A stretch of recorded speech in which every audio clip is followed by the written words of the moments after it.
Assalamualaikum warahmatullahi wabarakatuh. Terima kasih waktu yang diberikan kepada saya. Kali ini saya akan memaparkan artikel saya yang berjudul Analisis Miskonsepsi Mahasiswa pada Mata Kuliah Analisis Real. Ya, artikel ini dibuat oleh saya sendiri, Isnani, dan pendampingnya adalah Bapak Profesor Budi Waluyo, Pak Rohmat, Pak Duyanto, dan Bu Asih. Yang melatar belakangi artikel ini yaitu pendahuluan, analisis real merupakan mata kuliah yang wajib ditempuh oleh mahasiswa matematika maupun pendidikan matematika. Pada mata kuliah analisis real, banyak ditemui definisi, teorema, koroleri, dan soal yang harus dimengerti dan difahami proses pembuktiannya. Sebelum melakukan proses pembuktian, mahasiswa harus melakukan analisis awal. Apabila tidak paham dalam melakukan analisis awal, maka akan mengalami kesulitan. Usaha yang digunakan untuk mengidentifikasi miskonsepsi banyak sekali. Sulit dibedakan mahasiswa yang mengalami kesulitan dan tidak tahu analisis awal atau konsep. Untuk mengidentifikasi miskonsepsi dalam penelitian ini menggunakan Stanley of Response Index yang dikembangkan oleh Salim Hasan pada tahun 1999. Permasalahan dalam hal ini yaitu pertanyaan analisis real yang memecahkan tidak langsung sehingga memerlukan tahapan, yaitu 1. Menyelidiki kaitan antara definisi, teorema, koroleri, dan lema.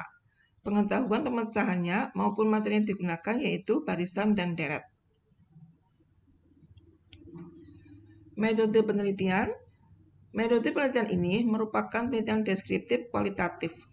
Adapun pendekatan yang digunakan dalam penelitian ini yaitu kualitatif eksploratif, berguna untuk menjelaskan miskonsepsi mahasiswa dalam belajar analisis real, materi, barisan, dan deret.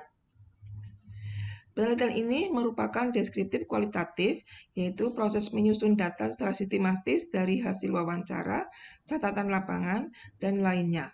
Analisis data miskonsepsi sesuai yang dikembangkan oleh Salim Hasan dengan analisis Certainty of Response Index. 3. Hasil dan pembahasan.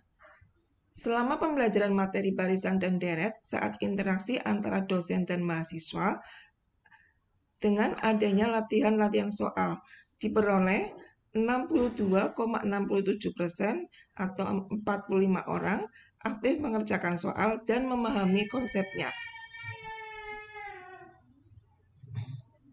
Sedangkan sisanya 37,33% atau 26 orang menyalin jawaban temannya yang maju menyelesaikan soal. Selain latihan soal di kelas, dosen juga memberikan pekerjaan rumah ke mahasiswa untuk menyelesaikan soal-soal, serta mahasiswa yang mengumpulkan hasil pekerjaannya tepat waktu sebanyak 88% dari 71 orang mahasiswa. Di akhir materi diadakan kuis. Beberapa kesalahan-kesalahan yang ditemukan pada penelitian ini yaitu karena adanya miskonsepsi. Pemahaman konsep yang kuat sangat diperlukan pada materi barisan dan deret. Akan tetapi, ditemukan banyak mahasiswa saat menerima konsep mengalami kesulitan karena antara mahasiswa mempunyai penyerapan konsep yang berbeda saat diterangkan dosen. Kendala yang turun-menurun diterima mahasiswa yaitu adanya pemikiran bahwa analisis real merupakan mata kuliah yang sulit dan menakutkan.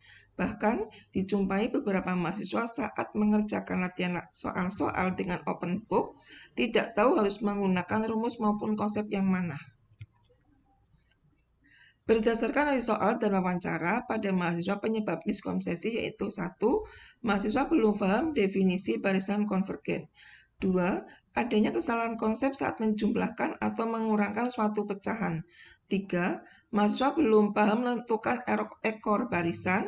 4. Mahasiswa belum paham konsep dari barisan konvergen sehingga salah menafsirkan konsep-konsep tersebut dan tidak dapat mengerti penggunaan dari konsep-konsep yang ada pada materi barisan dan deret.